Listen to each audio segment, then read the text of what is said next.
Di tahun 2018 yang lalu yang terjadi di Pulau Banten. Halo Sobat Buffer, balik lagi di channel Buffer Adventure. Yang kali ini merupakan video kelanjutan dari trip di Pulau Pecang. Jadi buat kalian yang belum nonton part satunya, bisa nonton dulu sebelum nonton video yang ini. Nah, sebelum mulai pastikan dulu kalian udah ikutin Buffer Adventure di Instagram, TikTok, ataupun YouTube-nya, biar nggak ketinggalan info seputar perkempingan. Jadi pas baru bangun pagi-pagi ini udah mulai hujan. Padahal tadinya kita mau langsung trekking ke suatu tempat, tapi nggak apa-apa, kita siap-siap dulu aja. Dan sekalian ngasih lihat ke kalian gimana kondisi kamar mandi di Pulau Pecang. Jadi ini dia kamar mandinya, ada 3 dan memang kita harus keluar dulu kalau mau ke toilet. Tapi tenang aja karena keluar juga emang deket banget. Dan di dalamnya itu seperti toilet pada umumnya, ada kloset, bak mandi, juga ada gayung, ada tempat sampah dan juga ada gantungan baju. Dan ini dia pemandangan kalau keluar dari kamar mandi. Jadi seperti yang aku bilang tadi, memang harus keluar dulu, tapi jaraknya emang benar-benar sedekat itu. Setelah beres siap-siap, kita dikagetin juga karena kondisi ruang tengah itu berantakan, mie-nya bertebaran gara-gara monyetnya itu masuk ke penginapan. Dan karena nggak tega ngeliat Teh Klarin beberes, jadi aku nge-shoot makanan. Kali ini memang kita ditinggalin makan duluan sama tim buffer lainnya, karena seperti biasa cewek-cewek itu siap-siapnya lama, jadi makanannya udah pada sisa sedikit. Dan sehabis makan pun ternyata masih hujan di luar, jadi kita juga mau nunggu reda dulu, sekalian main game dulu sama tim buffer. Jadi kali ini kita bakal main undercover sama tim buffer lainnya, tapi permainannya agak keganggu karena banyak dari kita ini dapat panggilan alam, jadi nggak beres-beres gamenya. Mana ini juga sibuk gitu ya sama Kumang. Jujur kasihan sih sama Kumangnya, itu apa nggak bau ya? Bersihan dia, bersihan. Nah, pagi ini juga kita disediain air panas. Jadi buat yang mau ngopi-ngopi sambil nikmatin hujan itu bisa banget. Pas banget karena selesai nyemil dan main game, hujannya juga udah beres. Jadi sekarang tim buffer bakal menuju ke tempat trekking selanjutnya. Tapi tempat trekking kali ini cukup berbeda karena nggak seperti sebelumnya yang masih di pulau ini. Karena kali ini bakal ada di luar pulau. Jujur ini nggak tahu mereka ngapain, parebut Amasor ya kayaknya. Dan lanjut aja untuk perjalanan kali ini. Penahan perahunya udah mulai diangkat, tapi di belakang tim buffer tuh riuh karena kacamatanya jatuh ke bawah. Iyalah, kalau jatuh ke atas kayak mana. Tapi ikhlaskan aja kali ya, karena nggak mungkin kan mau diving sekarang. Karena itu lanjut aja ke perjalanan untuk trekking di pulau selanjutnya. Alhamdulillah banget karena hujannya itu cuman pagi, sekarang langitnya udah mulai cerah lagi. Dan temen-temen buffer ini mulai berkeluh kesah kenapa nggak snorkeling hari ini, karena kalau kita lihat ombaknya nggak sederes kemarin, jadi pada kepengen buat snorkeling lagi. Tapi karena udah sampai dan rundown kali ini adalah trekking, jadi kita udah mulai siap-siap untuk berlabuh juga. Dan yang bikin beda sekarang tuh, buat bisa sampai ke pulaunya kita perlu naik perahu yang lebih kecil daripada sebelumnya. Dan di perahu ini tuh muat 7-8 orangan. Jadi untuk bisa sampai ke pulaunya perlu 2 kloter. Jadi beberapa rekan tim buffer itu pergi duluan buat bisa sampai ke pulaunya. Setelah nganterin tim buffer kloter ke-1, sekarang kapalnya balik lagi ke sini buat ngejemput kita buat nganterin juga. Lanjut di sini tim buffer udah mulai naik satu persatu ke kapalnya. Dan ternyata memang beda banget ya sama kapal gede. Kalau kapal kecil ini tuh goyangan juga kerasa banget beda. Setelah semuanya naik, kita pun meluncur nyusul teman-teman buffer lain yang udah sampai duluan di pulaunya. Tapi sumpah ya, naik perahu kecil tuh lebih seru. Kenapa? Karena kita bisa langsung nyentuh airnya juga. Terus guncangan-guncangannya kerasa, jadi lebih asik aja. Dan ternyata pas sampai itu nggak langsung di daratnya. Jadi kalau pakai sepatu harus siap-siap nyeker. Tapi jangan salah, yang pakai sendal juga harus hati-hati kalau nggak mau kayak gini. Ya itulah, sendalnya copot ya. Untung swallow.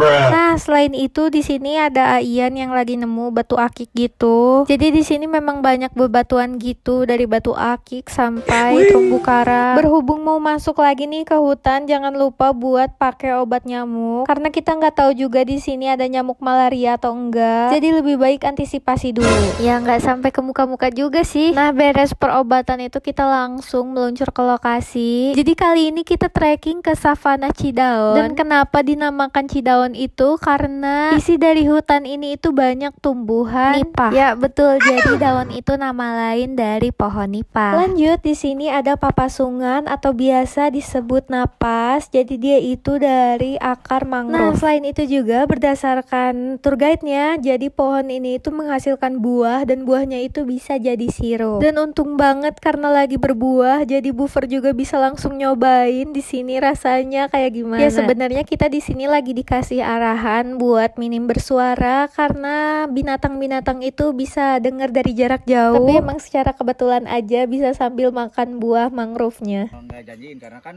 hidupnya di alam liar, gitu. Nggak kayak di taman safari kan. Nah, karena taman safari kan dijagain udah ada di situ. Gitu. Ya, oke. Nanti jalannya hati-hati, maksudnya lumayan ayam Cina. Ya.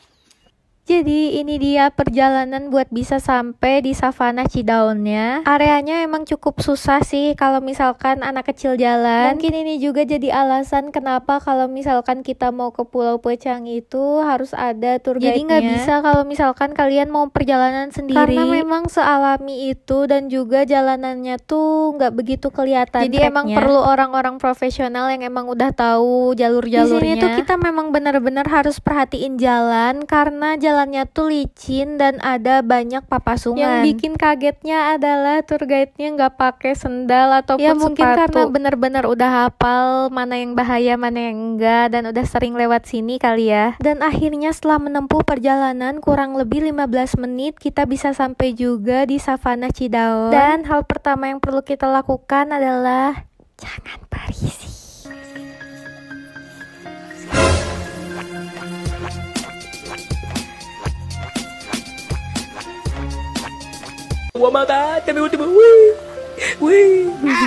Aslinya nggak perlu seribet itu kok guys, asli deh. Manusia ini tuh memang bisanya gimmick terus ya, gimmick. Dan terus. Ini dia pemandangan pertama Savana Cidaon. Kita langsung bisa lihat banteng-banteng yang ada di sini. Kita lagi di kandang banteng. Banteng apa? Banteng apa? Nah lanjut aja, jadi di sini juga kita bisa lihat pupitanya. Jadi memang selain hati-hati di perjalanan, hati-hati juga pas udah sampai, jangan sampai nginjek tai-tai bantengnya. Selain pupita di sendal, kita juga dibonusin dengan adanya aksesoris di celana seperti ini. Jadi temanya rombe-rombe dangdiot gitu. Dan memang awalnya tuh ada merak, tapi pas kita datang tuh meraknya kabur. Jadi mau gimana lagi, memang segitu aja mungkin yang bisa dilihat di sini. Tapi ini tuh udah beruntung parah karena kita tetap bisa ngelihat binatang. Karena memang nggak bisa kita atur juga, ini bukan safari. Tapi memang ada satu lagi sih yang mau direview, jadi kita lihat dulu. Satwa terbaru di Taman Nasional Ujung Kulon, namanya Japanese Prapeticus. Coba diendus dulu dari atas sampai bawah. Apelnya. Ya, jadi pas mau pulang Aryo ini ketemu sama tulang, nggak tahu tulang apa, mungkin banteng. Kita dengar aja kali ya penjelasan dari tour guide-nya. 2017 itu ada macan. Diperkirakan yang makan si banteng itu macan atau macan kumbang atau harimau. Jadi kalau harimau Jawa kan masih tidak jelas kan. Ada yang bilang udah punah, tapi masyarakat masih suka melihat si banteng atau si harimau itu. Jadi itu dia penjelasannya, dan arah pulang juga makin banyak tulang-tulang yang ditemui. Kalau menurut kalian gimana? Siapa coba yang makan banteng-bantengnya? Jadi itu dia Savana Cidaon, dan sekarang kita mau balik lagi ke kapal buat perjalanan ke penginapan. Tapi kalian sadar gak sih sepanjang perjalanan dari awal itu banyak banget terumbu karang yang ada di darat. Bahkan beberapa teman Buffer ini ada yang ngumpulin terumbu karang sama kumangnya yang ada di pesisir pantai. Ya kumang sih nggak nggak aneh, cuman kalau terumbu karang yang gede-gede gitu kan aneh. Jujur aku juga nggak tahu sampai aku nanya. Ini teh bekas itu tsunami. Jadi memang kata tour guide-nya juga ada mayat yang hanyut ke sini. Hanyutnya itu karena tsunami di tahun 2018 yang lalu yang terjadi di Pulau Banten. Jadi itu dia kenapa ada sampah-sampah bekas manusia di sini. Kayak sampah-sampah untuk cuci baju ataupun sendal. Mungkin untuk kronologinya bisa langsung dijelasin sama orang yang emang waktu itu ada di TKP. Jadi kita dengerin dulu. Itu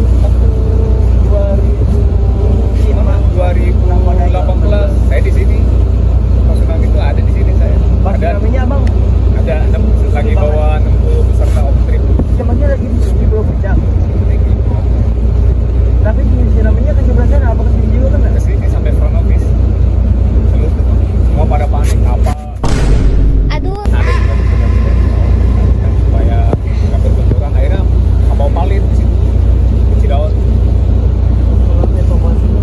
Evakuasinya besok, tapi di darat itu udah banyak mayat. Karena satu Pulau Puncak itu ya jadi intinya begitu, nggak usah terlalu serius lah ya, dibawa asik aja nih kayak dua ini nih manusia yang selalu mengganggu. Ya jadi ini waktunya buat pulang, balik lagi ke penginapan, tapi Dederenya mau ditinggal karena katanya masih pengen main pasir dan pantai. Jadi kita biarkan saja dia tumbuh besar di sini. Enggak lah, bercanda-bercanda. Jadi kita mau pulang ke penginapan, tapi sekarang perahunya bakal misah. Jadi beberapa orang dari tim buffer itu pakai perahu kecil buat pulang ke penginapannya. Ya nggak ada alasan khusus sih, yang jelas emang karena penasaran aja, pengen nyoba cepat mana. Dan ternyata memang awalnya aja lebih cepet perahu kecil, tapi aslinya sih perahu kecil ini lebih lambat daripada perahu besar. Dan ya lebih panas karena kalau di perahu besar itu ada penutup atap-atapnya, jadi nggak terlalu panas banget. Setelah sampai, karena ini adalah hari terakhir, jadi kita bakal foto-foto dulu sebelum akhirnya beres-beres. Tapi kita masih punya free time sampai jam makan siang. Makanya beberapa temen buffer masih pengen menikmati keindahannya Pulau Pecang, makanya ayo kita lihat keseruannya.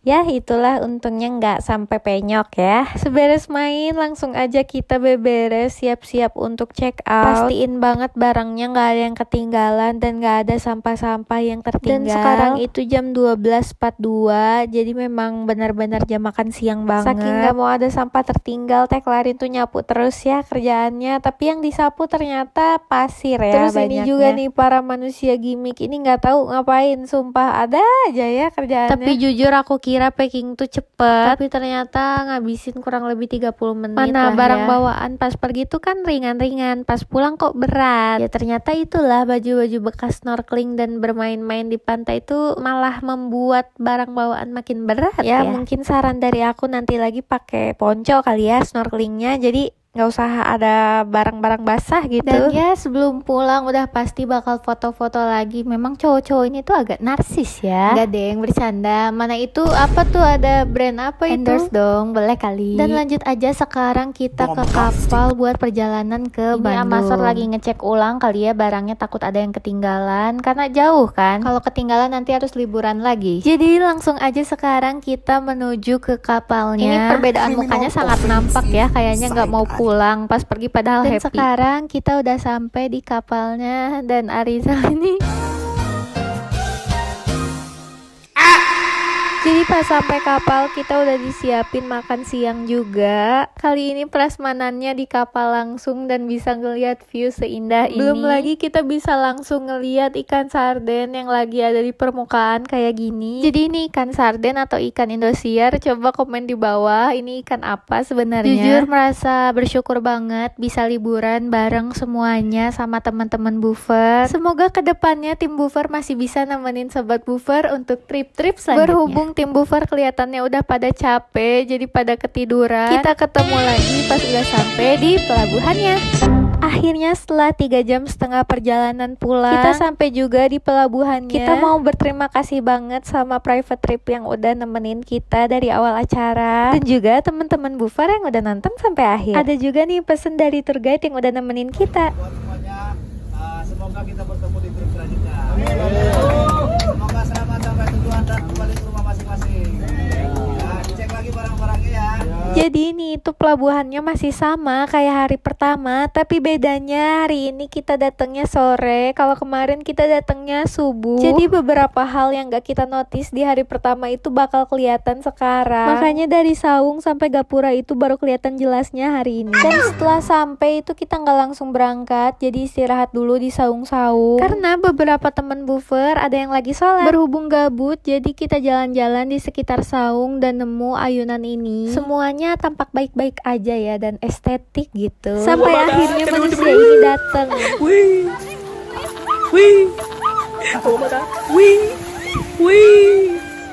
Memang bener kan manusia ini sibuk sekali.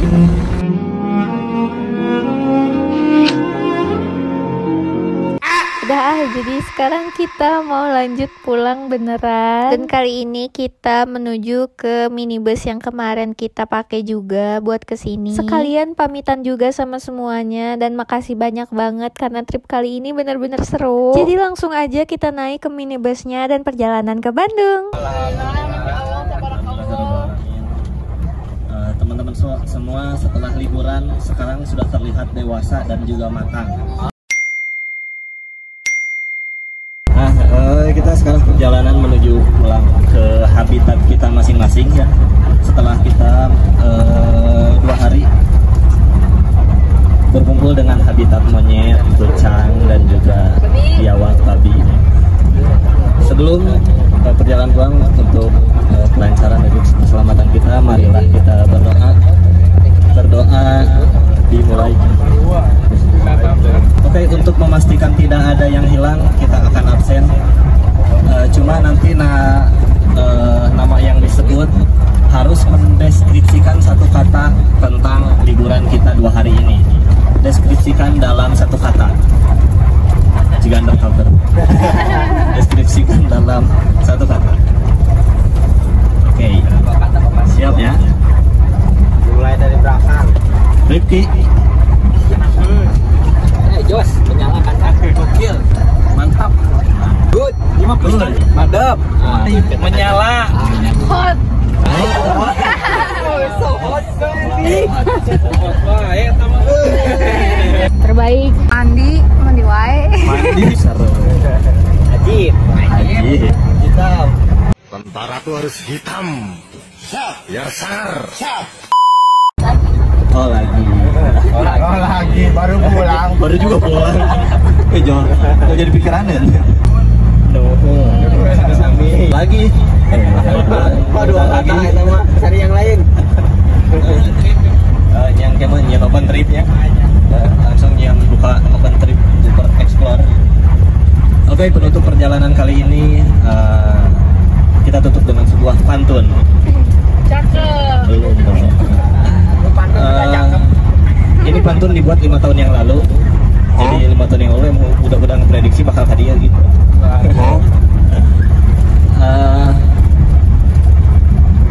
Beli kacang di pinggir sungai.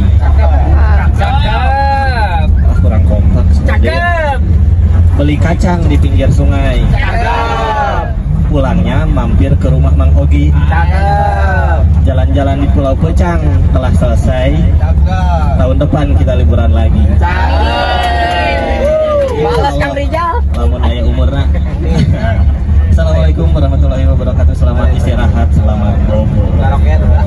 Ya, perjalanan kali ini itu benar-benar seru. Semoga bisa menambah kekompakan dari tim Bufer juga. Kayak sekarang kalau dilihat dari mulai nyanyi sampai ke udah pada ngantuk. Ya karena ini perjalanan yang cukup panjang, 7-8 jam. Semoga kedepannya nggak cuman berbagi momen bersama tim Bufer, tapi bisa bareng sama sobat Bufer juga. Dan akhirnya setelah menempuh perjalanan 7-8 jam, akhirnya kita sampai di Bandung jam 2 kurang dini hari. pagi alias subuh. Ya karena masih subuh banget, jadi beberapa tim ada yang emang nginep di buffer dulu sampai besok pagi. Tapi ada juga yang emang langsung pulang. Jadi itu dia perjalanan kali ini. Semoga kedepannya kita bisa ketemu di trip selanjutnya. Don't forget to like, comment, and subscribe. See you on the next video.